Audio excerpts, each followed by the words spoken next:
Hello, great ones. Welcome to the Live and Be Great podcast. I'm your host, Latanya Sampson McDonald. I am a life coach and a registered marriage and family therapist associate. And this podcast was created to motivate, educate, and inspire all to live and be great. On today's episode, I want to share the second portion of the series that I was a part of called Black Therapists Speak, that was hosted by a Canadian therapist named Miss Kimberly Pt2, who has a foundation called True Roots. And this second portion, we continue the presentation on childhood trauma that was presented by another Canadian therapist named Miss Tracy A. Thomas. Again, I will be leaving the YouTube link so you can see the full presentation and the full show, if you can, in its entirety in the description of the podcast. Also, please, if you haven't heard the first part, definitely go back to the previous episode, or you can still just click on the link to see the full presentation. Enjoy. The children that I started out my practice with. Right. And it's basically, I think what you're speaking towards is, I call it adults in their second teenagehood or their second adolescence. And you're dealing with them and they feel that their behavior is normalized, it's acceptable, but hey, Tracy, hey, Kimberly, hey, Latanya, why are you calling me out on this? This is how I function. This is how I move. This is what I do. This is what's gotten me here to you. Even though I'm broken, this is me. Like, why are you calling me out on that? Yeah. Like, you're Black, you should know. What is it? Is it your education that's making you judge me right now? Yeah. And you have to speak to that and say, no, it's not right. You don't have equilibrium. This is why I'm telling you, you need to rest and digest. This is why I'm telling you, you need to not be reactive and be responsive. Because if you're not responsive, how are you effectively dealing with your issues? You're not. You're sticking several Band-Aids on top of an issue that's already going to implode. Yeah. Absolutely. Well said. Mm-hmm. So the other thing that is really hard to talk about is the fact that protesting, and I'm really glad that Latanya brought it up earlier, and the fact that children sometimes understand and sometimes they don't. Yeah. But how do you get your voice heard if you don't understand the well-rounded message of what's happening?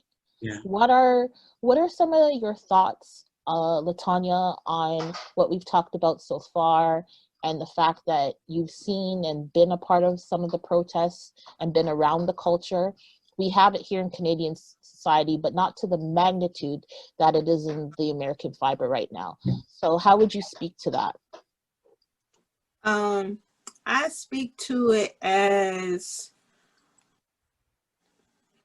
I would say there is healing and validation, right? I think that's the main point about the protest, and learning to find the healing, right? But there's also another side. Okay, yes, we may have people who come from the oppressive nature, starting to wake up and fight with us. But there's also a piece that Black people are used to collecting scraps. You see what I'm saying? And just dealing with it, based off of what you're talking about, like the putting several Band-Aids on it, right? We're used to that and we've normalized that. So you're telling me I could have had something different, or I can have something different? That might even be traumatizing to somebody. Like, I've been doing it this way this whole entire time. Yeah. I think that's where we're going with that. And I know you guys mentioned earlier about how they like to use Black on Black crime And even got us using that, like even us, like even in rap songs, people say, you know, they don't care about Black Lives Mattering until they matter to you. But what we're losing is a human knows that they're being treated differently based off of being able to see somebody else being treated differently.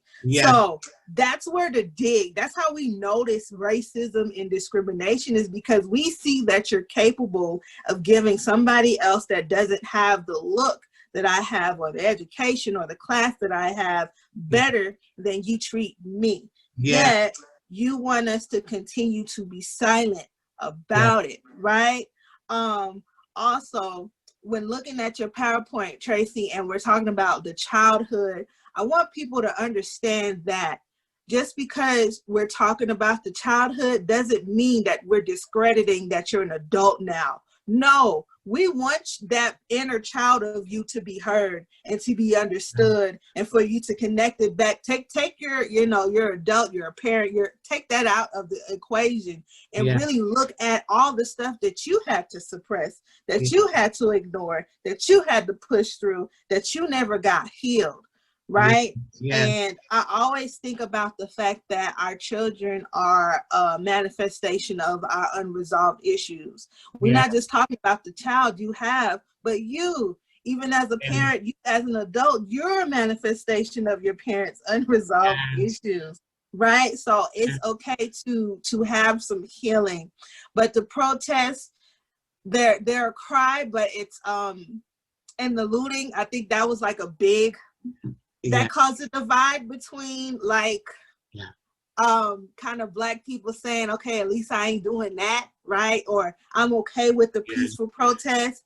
And you'll see Black people get pissed off, like, why are you looting? Now they're gonna think of us. And we've had to live our lives like, okay, what are white people gonna think of us if we do this? Our whole lives we've had to do that. So what if somebody says, I'm tired of this, and America, they place materials over Black bodies, right? The value of this. And okay, so they robbing the Gucci store, they robbing Target. Okay, these people got insurance, right? And the whole economy and all these big name corporations that have generational wealth, they're built off of Black people's backs. And America hasn't seen even a minuscule amount of how vengeful we deserve to be and have the right to be. So when we allow them to reduce it back to, okay, make sure you protest peacefully, don't loot, or they'll lose the message, I think we discredit that emotion, that anger, that trauma, and that pain that we have endured, you know, as Black people. And even though I'm not American, I've lived my life as one because I've been treated. Nobody's gonna ask me, are you Canadian? Nobody's gonna ask me, are you Guyanese? No, you look the part, so I'm gonna treat you as the part. And I think we all have been fighting to not look dangerous since we were like 5 years old. Right? People will already treat you like you are a threat to them without you even being able to step into your full humanity yet and understand that. So I think it's definitely powerful, the protests and people speaking out and us normalizing pain for Black people. Like not normalizing that it should be done, but normalizing us saying this hurts. This hurts and I want it to stop. Right? So I think that part is powerful in this presentation. And that is my experience watching the protest. I don't want to, you know, talk about Black on Black. I just don't. I do. I want to talk about it in-house, right? Because I understand why it exists, but you're not going to use that to discredit the fact that I've been treated as less than since birth. Right? You've made that my birthright and I didn't ask for it, and it is unfair. You see what I'm saying? So I think that's where I'm coming from, that standpoint. And I think also people forget that Black people are fighting multiple wars. Multiple wars. You can be fighting. People think you just gotta fight one. Okay, let's just fight racism. Oh, let's just fight Black on Black. No, let's just fight the violence between Black women and Black men. No. Between mother and daughter and father and son. No, we are fighting multiple wars. We got to deal with regular human trauma and be Black on top of it.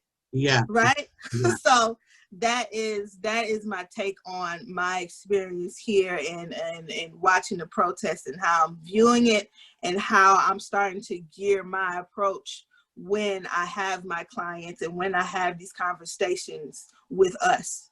Yeah. Yeah. I like the distinction you made about conversations that we have amongst ourselves and conversations that we have in the broader context. And it's true, when we talk in-house, there's a different conversation, and it does need to stay in-house. And then that conversation for the broader community, is different.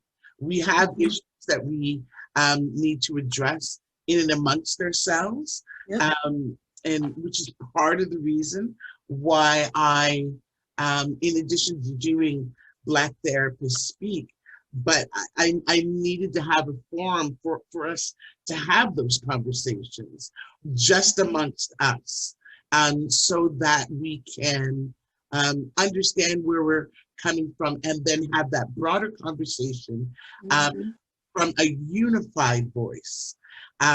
This is where we are. This is what we're saying. This is what we need. This is what we want. But I do think part of the healing comes from us unifying together privately and then coming out publicly. In terms of the protests and the distinction between protesting and looting and all of it just becomes such a distraction, and which I find frustrating, because the message is simple. Right? Equality for all, justice for all. Like the system of white supremacy must be obliterated, period, full stop. And but that is not a situation or system that yields gently or quietly. Right? And so you get all sorts of things being thrown out. No, don't look here. Look over there. Look over there. Look over there. Look at that. What about that? And just so that you don't go anywhere near the actual issue. And so I think we really do need to be mindful and remain focused on the actual issue, and then just fling off all the things that it's tossing out as the distraction. But I think as you get closer to the real issue, the distraction, it becomes frantic, like with its head cut off. It's running frantically. And that's that frantic nature is kind of what I see in much of the conversation around the protests. Right, but also too, one of the things I want to point out is the intersectionalities, which the two of you have loosely spoke about in both of your responses to the question. And the fact is the intersectionalities when it comes to the chaos, the intersectionalities where you're fighting multiple wars or multiple problems or embedded problems or systematic trauma, right? Or severs within the community. So you're dealing with these multitudes on top of a systemic issue or problem or a family decline or a societal decline. And then you have to balance, you don't have an ability to balance yourself. You don't have an ability to see yourself through because, hey, you weren't taught to see yourself through, you're taught to react. You're taught to react to an issue. You're taught to, if this happens, I do this. If that happens, I do that. If this happens, I do this. And I'm okay with that because it's just about getting your footing. It's not about having on both shoes. And that's the primary response that we need to amend is having on both shoes, being well equipped. Understanding what our rights are, understanding that you don't have to live in a state of chaos. Yes. Yeah, you may have grown up in that chaos, but that chaos does not serve you. Yeah. So getting back to that healing capacity, getting back to the mindfulness, a lot of what I do in my private practice is a lot of healing and breathing techniques. What people don't realize is when you are in a state of decline or a state of trauma or inflicted issues of anger or pain, you breathe very shallowly. And imagine breathing shallowly and dealing with constant trauma or panic. So teaching people basically how to breathe properly, how to take air in instead of just using it, like to actually make your body feel better. And a lot of times when they do breathing, just a basic assessment of how somebody breathes, they're very shocked on how shallow they breathe. They're very shocked on the fact that their body's not getting the oxygen that they need. One of the signs that I can always tell is we do a breathing activity and they become very lightheaded. And I said, well, that's because you don't breathe properly. You're always breathing in a state of panic. Right? This is the reason why you feel that way. This is the reason why you feel like you have to run. This is the reason why you yell. This is the reason why you feel like, hey, if my child's not going to act right, I'm going to hit them, because you're in that state of flight. And you have to get out of that. So these are all big things that we don't see because they're not taught to us, but they're taught to our counterparts in different communities. We have to bring those things come from our culture. Those things come from those things come from Afro culture. Those things come from Aboriginal culture. But they were then whitewashed and made into tools. We have to get back to our principles of healing to heal our own. Excellent. Absolutely. Yeah. So my final thought is just the fact that I want parents to be mindful. I want youth to be mindful. What are you guys sharing on social media? What are you guys looking at on your TV? What are you looking at when you decide to open your laptop or press the open button on your screen on your smartphone? Don't replay the trauma. You don't understand what it's doing to you. It's good to know about the event that's happened, but when you watch these internet fights, okay, when you watch the killings over and over again, it's causing a cellular decline. This is big. We need to talk about this because it's not affecting you like it's affecting your non-color friend. Yeah, your Hispanic friend, it may be affecting them. Your Aboriginal friend, it may be affecting them in the same way because they understand what oppression is. But when you're watching this outside of our circles and you're the only person in that room that's of color, you're afflicting another sense of trauma onto yourself that you don't understand. You become farther a part of the margin than you don't even realize. And these are things that we need to talk about. These are things that we need to address. It's an overexposure to violence, and we really need to address it. We really need to take it out of our system that, hey, I'm fine seeing George Floyd murder shown 100 times on Facebook or IG or Snapchat. I'm okay with that. No, you're not okay with that because you're up thinking about it. It's a suppressed memory. It's something that you're not going to forget. It leads back to what we call the post-traumatic slave disorder. It's that pain, that sense of pain versus pleasure. And we really have to talk about these things because we don't understand what it's doing.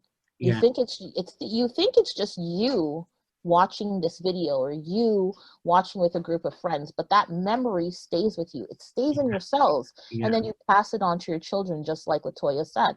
When a parent of color or a parent of non-color hits a child, it's because of a past action. It's not because of the current event. Right? So it's a multitude of inflicted pain that you're putting on another person to release the stress that you have not dealt with. So that Vargas vein or that Vargas nerve is going on the 10th power now of pain. And it's embedded. It doesn't stop. And then now you're going to pass that on to the next generation. This is big. We need to talk about the post-traumatic stress, the post-traumatic slave disorder, but also the cautionary tale of what are we doing to ourselves.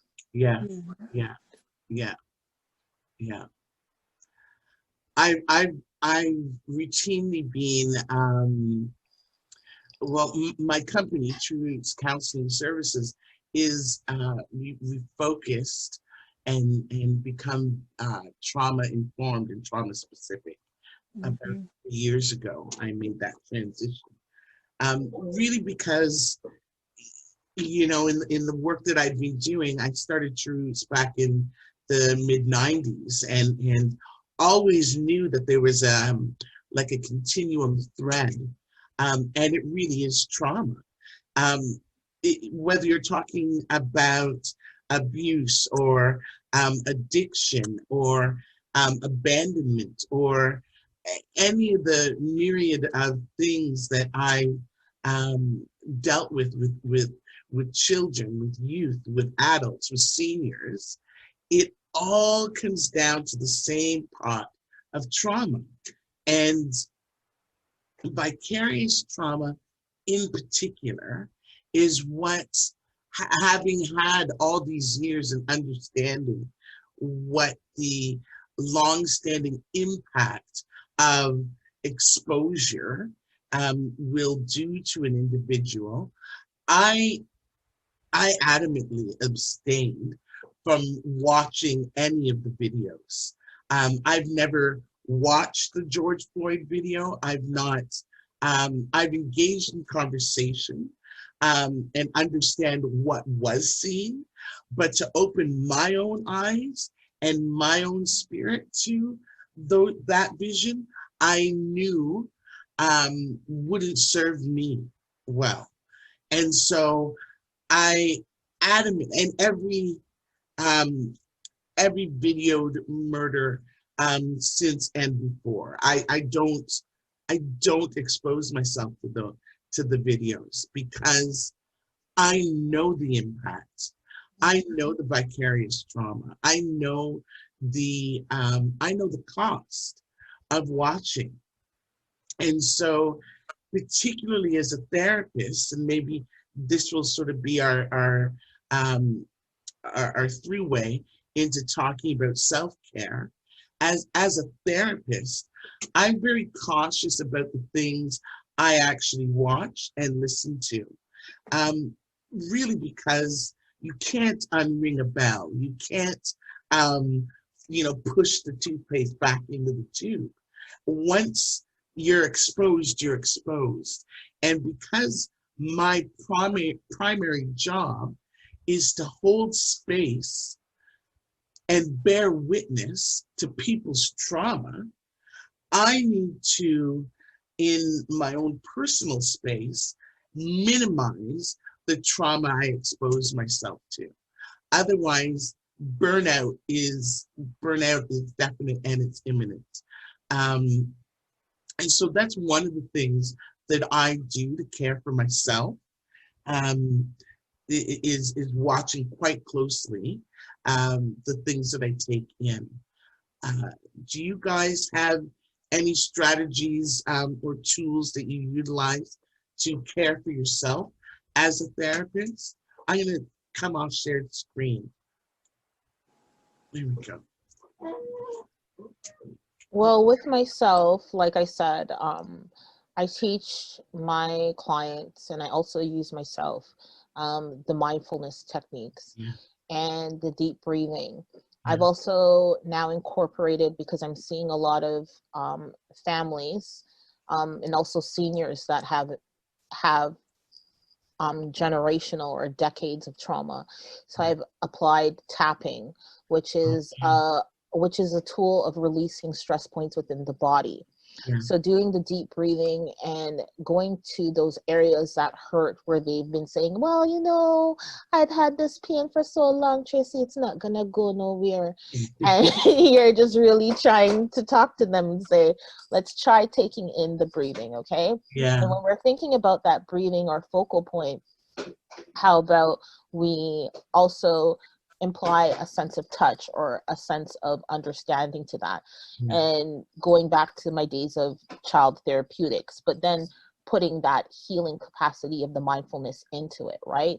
So the ETF and the effective format of touch, and making sure that those points are releasing the embedded stress within the cells as much as we can. I know one session is not going to take away decades of stress and trauma, but at least if you feel that weight coming off, you'll realize what I'm pointing out to you is how are you walking around with several bags when you should only be holding one? Yes. And that's big. And we really need to talk about that and address that, because that's what we're dealing with as a community. Yes. Even the response, I did my master's in the States. So it was very interesting when they would hear me speak and I don't sound like my American counterparts. And then my professor started naming me Canadian. And then I felt like, can I really fit that title? Because even in my own country, I'm not really seen as Canadian, right? So that's big. So over there, because I'm more assimilated to, I guess, American culture, I'm Canadian and I have that sense of whiteness or assimilation, but I don't have that same sense of assimilation in my own cultural fabric, where I always have to do that constant proving or working the 5 to 10 times harder, because that's what we do as Black professionals. That's the way we're seen. We're only good as our last experience. And these are the things that we have to talk about, okay? Especially when we're dealing in frontline capacity. And I also feel, I don't know about you, Kimberly, I don't know about you, Latanya, but I'm also seeing other healthcare professionals that have burned out because they don't have any sense of therapeutics or any sense of healing or a way to diffuse themselves from the constant exposure to stress and embedded trauma. So these things are very interesting too, right? And the fact that they don't know that a lot of times, hey, it's not a heart attack you're feeling, it's a panic attack. How do you assess that? How do you deal with that? These things are big. Yeah, absolutely. Your response, Ms. Latanya? Well, breaking the cycle of do as I say, not as I do within myself. I have a therapist, not letting her go as long as I'm in this field. So that's the main thing, because I need a space to take the cape off too, right? To let my burdens down as well. So she definitely holds me accountable. She won't allow me to therapize myself, if that's a word. But you know what I'm talking about. Like, I already know what to do, so let me just talk, and whatever the case may be. But no, she does. She definitely challenges me and holds me accountable. And she's a Black woman, and I needed that, because for my healing journey, and everybody else's healing journey is different. My healing journey, I didn't want to have to explain myself, because I felt like I had to explain myself my whole entire life. And I'm tired, and that's the space I don't want to have to educate you, right? So, and everybody's space is different. Not saying that, other people can't have a therapist from a different background, because that also can grant healing depending on where you are. Like, I wouldn't tell a male therapist to not see rape victims. You see what I'm saying? Because they need to hear from the oppressor that was wrong. And that can grant a space of healing for somebody. And it just depends on who you are, right? Absolutely. I also will tell them, like, if your therapist says, I don't see color, walk out. Like, you see what I'm saying? Because no, that's not what you need, because that is to take away from your whole, like, part of your existence. I also have not watched the George Floyd video. I have not watched the Ahmaud Arbery video. I haven't, well, we can't see the Breonna Taylor video.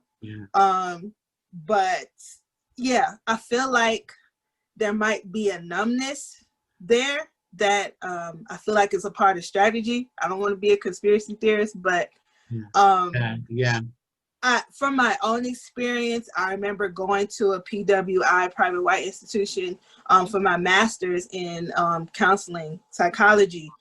And I remember it was around the time where Philando Castile and Alton Sterling, right? And there were protests during the time, and it was downtown LA. Also around that time was the Pulse nightclub shooting, right? Oh wow, yes. So it was around the same exact time. And the university I was going to is also a Catholic university. So they sent out prayers, and I seen them also when Trump got elected. They sent out prayers, and if you need immigration services, we got you. But when it came to these shootings, dead silence, right? We also had like a mental health forum with the LAPD, and I'm thinking, I'm gonna go to this mental health forum and I'm gonna get some healing. They talked about immigration, and if your child has autism, like, can we have bracelets? They didn't bring up, and it was led by 2 Black professors. They didn't bring up nothing about police brutality whatsoever. So, I had to call my professor to the floor, and I'm just like, okay, I'm thinking, like, I'm finally gonna get heard. But the whole university is in this sense of, you feel like we should all just be used to it, right? Yeah. So I'm just like, okay, if I have a rape victim that's been raped from the 3rd time, should I tell her or him, you should just be used to it? Why does this still hurt you? Right? I shouldn't. So, I had to speak up. And the fact that I remember having a presentation around that time, and I'm walking to the campus because I was in walking distance, and I could barely pull myself together. And the reason why I could barely hold myself together, because I'm getting ready to go to a class where I have to hold back my tears so I don't make my white counterparts, my Hispanic counterparts uncomfortable. That's right. Right? And nobody's going to notice. And I had one white friend at the end of my presentation ask me, was I okay? And the fact that I'm just like, okay, I'm trying to not make you uncomfortable when I don't even feel comfortable in my own skin right now. Yeah. What is that saying? Yeah. So I'm just like, we have to, the thing is, we have to normalize, all of us, even as healers, because a lot of us are natural born healers, right? It's already in our DNA to do that, especially as Black women. Oh my gosh.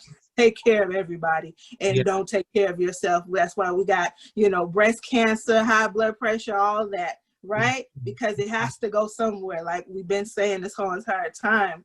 But I think it's so important that we even normalize saying this hurts and I can't. Right? Because remember they used to say, don't say you don't know. Then not say you can't, right? Especially with us. Let me give you something to cry about. What you cry? Fix your face. You see what I'm saying? Like, from a young age, and it travels on to adulthood, to not only are we treating each other like that, but we taught the world to ignore our pain. You see what I'm saying? And how dare you act out? Now you angry. But like, why is that a dig to me? Why is that an insult? No, I have a right to be angry because you have provoked me. Yeah. Right? So normalizing that is part of my healing. When I normalize it in me and say, I'm not going to be hurt anymore. Yeah. And when you hurt me, I'm going to let you know that you hurt me, and I'm not about to apologize for it. Yeah. Right? That was extremely helpful for me, because I found my voice at that PWI. After I noticed the silence, they couldn't tell me nothing anymore. And I remember we had, I don't know if you guys had this in your program, group therapy. we had group therapy, but people weren't actually utilizing as group. Like, I'm like, when we in group, I'm not your therapist. Yeah. I am a member. And that part, some of them couldn't wrap their heads around, because I'm like, no, I'm gonna be real and I'm gonna be honest. And they would try to ask, I'll go off on somebody and they'll try to ask me, well, what if she's your client? Pause. She's not my client. We in group right now. Yeah. Okay. Yeah. So normalizing our own emotions, normalizing my emotions, and telling myself I have a right to feel pain, and I also have a right to seek help and to seek healing, has been helpful for me. Excellent. It's true. They and when I say they, I mean an entire system. Yes. Really feeds on our silence and insists upon our silence. And we're so, from birth, intergenerationally trained to understand and alleviate the distress of white people. And we rise to that occasion at the expense of our comfort, at the expense of our own, even beyond comfort, at the expense of our own health. We rise to the occasion to ensure that we minimize discomfort in our oppressor. And this, and it's something that I've noted over the last little while in myself, and in my response really to the George Floyd, and when I call on George Floyd, I don't do that in denial of the multitude of others who hold that space, but that date was pivotal in our current history, because that was the moment in which the world responded, not just the specific community where the individual was shot or killed or what have you, but literally the world stood up and said, wait a minute, what is this in this land of plenty? Like, what is happening over there? And when that happens, for me, it like unlocked my time. I became intrinsically aware of the fact that I spent all of my time minimizing and alleviating the discomfort of the white people who were around me. And there were many. And whether it be directors or CEOs or the corporate heads and leads of various organizations at various tables that I sit at, and they, oh, what's happening, and asking me questions about the Black community, because of course, and ordinarily, I would rise to that occasion to alleviate the discomfort. But this time, I'm like, no, y'all need to sit in your discomfort. What you're feeling, it's good. I'm glad you're uncomfortable. You should be uncomfortable. You are experiencing and feeling what we have experienced and felt our whole life.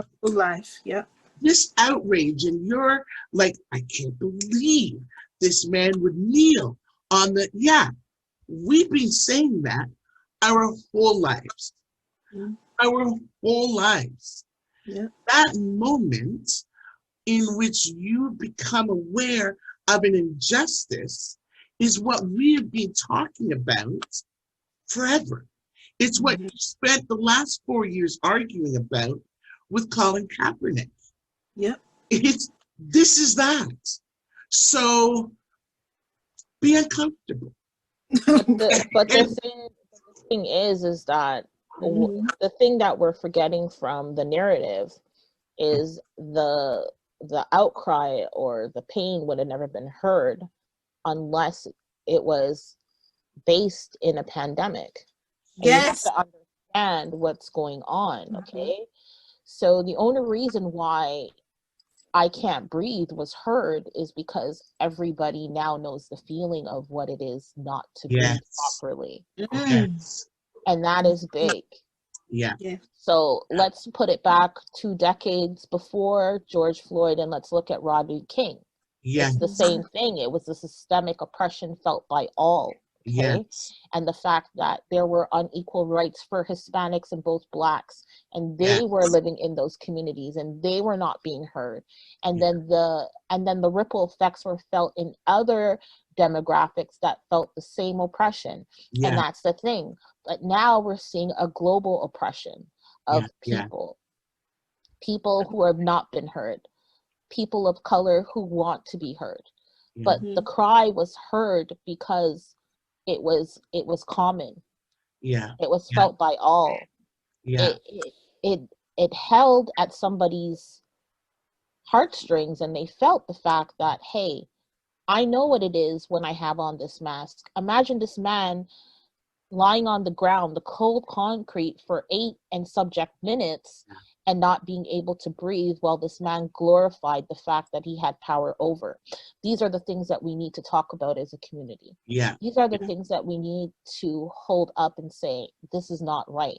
Yes, we're expected because we fit the assimilation, okay, of this is the good Black person, so let's talk to them. They're not in trouble. They know us. And they'll talk to us on a level where we can take a little snapshot of what they're going through, but we don't have to take it all in. And I said, no, all of my friends who know me on a personal level knows, if you don't want to talk to me, don't come to me, because all I have to give you is the truth. I'm going to give you the truth. It's raw, it's cut, and you're going to digest it, because that's what I deal with. I don't have time to sugarcoat it. That's exactly true. And I'm like, the details is what we need when we tell these stories. And I forgot one major one when I was telling you guys about my experience going for my counseling degree. My professors were all therapists. Nobody thought to ask me, was I okay? So that, like, that, we just, it's so normalized. Right? And we have to, even ourselves, like, be willing to do what we're asking our clients to do. Right? Is to bring this stuff to the forefront and figure out how to heal our community. But first, we got to heal ourselves. Excellent. Ladies, thank you so much for this conversation today. This was really beautiful. I'm just going to do a quick go round. Is there anything that you feel you haven't shared that you'd want to share? So any last comments that you want to share? We'll start with you, LaTanya. I want to say that the only way to change is through education. I think we need more empathy for ourselves. As Black people, we got to do things differently than what was taught to us, and be able to, like we said in the beginning, like, tell truths to those lies that we've told, and not try to beat somebody figuratively and, actually into submission and into thinking our way. Just because our experience may be different doesn't mean we can't be empathetic towards all of our different experiences. And you have to ask yourself, like I tell my clients all the time when they want some type of revolve is, do you want to be right or do you want peace? Right? Like, we got to get away from this elitism that we have. This, I know we like the Black excellence. Okay, wonderful. But I also think that in itself is divisive. Right? It's okay to understand. If you understand why that Dylan Roof had mental illness, why he went up and shot up all the Black people in that church, why can't you understand the mental illness within the Crips and the Bloods? Yeah. Right? And why they go to that lifestyle. If you can understand, that, all right, this woman decided to be a doctor, okay, you should understand why this young lady decided to be a police officer or even a stripper. Like, trauma leads to everything. Yeah. You see what I'm saying? And you show up as human at the end of the day, and that's what we need to give back, to. And I'm hoping to have a conversation in the future about Black women and our hardness on each other. Yes. Yes. So that's what I'll leave it with. Excellent. And Tracy, your comment before we close out? I just want to say that I know today we centralized around youth. We did touch the other demographics in life, but I want us to all know and accept as Black therapists that it's important that we look at 0 to 100 or beyond 100, and know that generational trauma is real. And the fact that we do need to talk about it, and education is a vital part. But the thing is that I know, Kimberly, because you've been in the field both longer than myself and Latoya, is that it's very hard at times to see another person of color lift another person up. And especially if we're trying to promote Black excellence doesn't come on a linear level. Okay, you have to help the others that are trying to get up there with you. And open up doors for them. So a lot of times we may see, like Latoya said, she had all Black professors and instructors, but who was giving her that hand up? And I think that is very vital. And a lot of times it's not us that are in these HR committees or panels that are hiring, so they don't know the demographics of what you should be looking for. But I would say what you should be looking for is somebody who's going to be able to hear that vibrational pain, hear that current that needs to be there. Who's that voice? Who is that person who's going to open us up to that lines of truth that we're missing? And I understand that it's hard to do that at times, but if you as Black professionals and you are in a position of power and you see others getting up there, you should be trying to open doors to allow others to get in, to have their experiences mentioned, because we all need to heal from each other. But the more that we subject ourselves is an issue. Very true.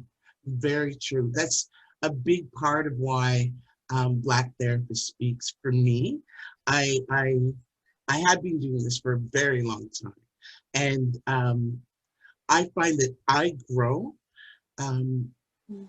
when I hear and engage with other therapists, other people who are doing this work, but doing it differently than I have, and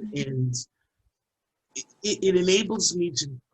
It enables me to do a number of things. One, if an individual comes along my way who needs help, I've got a roster, so to speak, of people all over who can actually address the issue.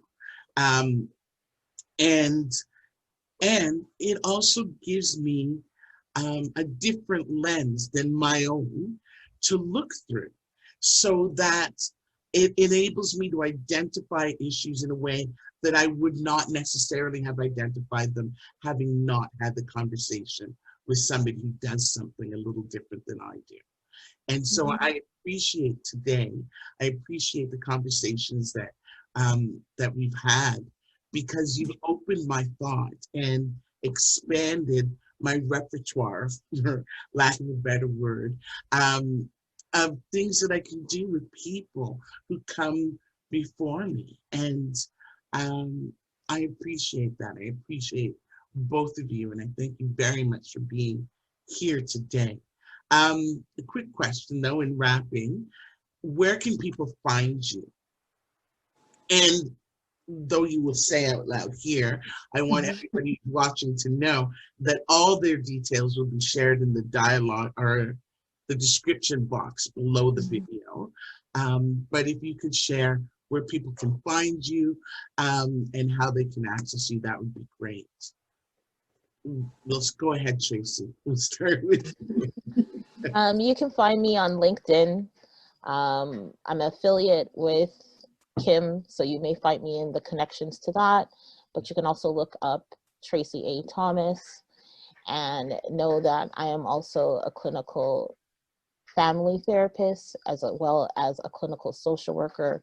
So I deal primarily with medical issues and also systemic issues and behavioral analysis. Excellent. Excellent. Thank you. Thank you. LaTanya, where can people find you? You can find me at liveandbegreat.com. I do have a life coaching business because I just be honest, like I know my community might be more comfortable with that term life coach than they are therapists. So if I have to trick you into healing, I'm going to do it. Well done. I see individuals, couples and families there. I also have a podcast. It's called Live and Be Great. And I also have Instagram. It's called Live and Be Great. So, you know, it's simple to find me there. Yeah. And some Facebook groups as well that are like support groups, healing groups. But if you can find me from the Live and Be Great name, you can find me anywhere. So. Excellent. When's your podcast? My podcast is every other Friday. And it's on Spotify, Apple Podcasts, everywhere you can find a podcast, you can find that one there. And you know, it's education through healing, through my perspective, because I can only speak truth based off of my experience, not to discredit anybody else's experience. I actually don't even have to explain that, but I'm gonna do it. Just in case there's a disclaimer, because I know people take offense when I be like black women this and black men. I know, but it's okay. You'll get over it. That's right. Kimberly said, sit in your uncomfortable space. You'll be fine. But yes, every other Friday, I air my podcast on all podcast platforms. Excellent. Well, ladies, thank you so very much for sharing your wisdoms today on Black Therapists Speak. And know that their contact information, as I said before, will be below. And I look forward to another opportunity at another time for you guys to come back and share. Should you want to or have other things that you want to say. And if, as a viewer, if you're watching and you have a question or a comment or something you would like either LaTanya or Tracy to come back and talk about, just leave a comment below or send either one of us a private message, and we will make sure that they're back to speak. On that note, thank you, honestly. Very grateful for you sharing and for what you shared. And that's it for today. Be well. Know that you're very, very well loved and very much appreciated. Bye for now. Thank you. Farewell. The Live and Be Great podcast will be airing every other Friday. If you have truly enjoyed this podcast, thank you. Thank you for listening. Thank you for giving Live and Be Great a chance. Please feel free to share, like, give a review, subscribe on whichever platform that you're listening to right now, on iTunes or Apple Podcast, Spotify, Anchor, as well as Google Play. The Live and Be Great podcast is strictly crowdfunded, so if you are interested in becoming a supporter, you can click the link in the description, or you can go to liveandbegreat.com and scroll to the bottom and donate to the Live and Be Great podcast today, so I can continue to give you good and motivational content. Thank you all for listening, and don't forget to give yourself permission to live and be great.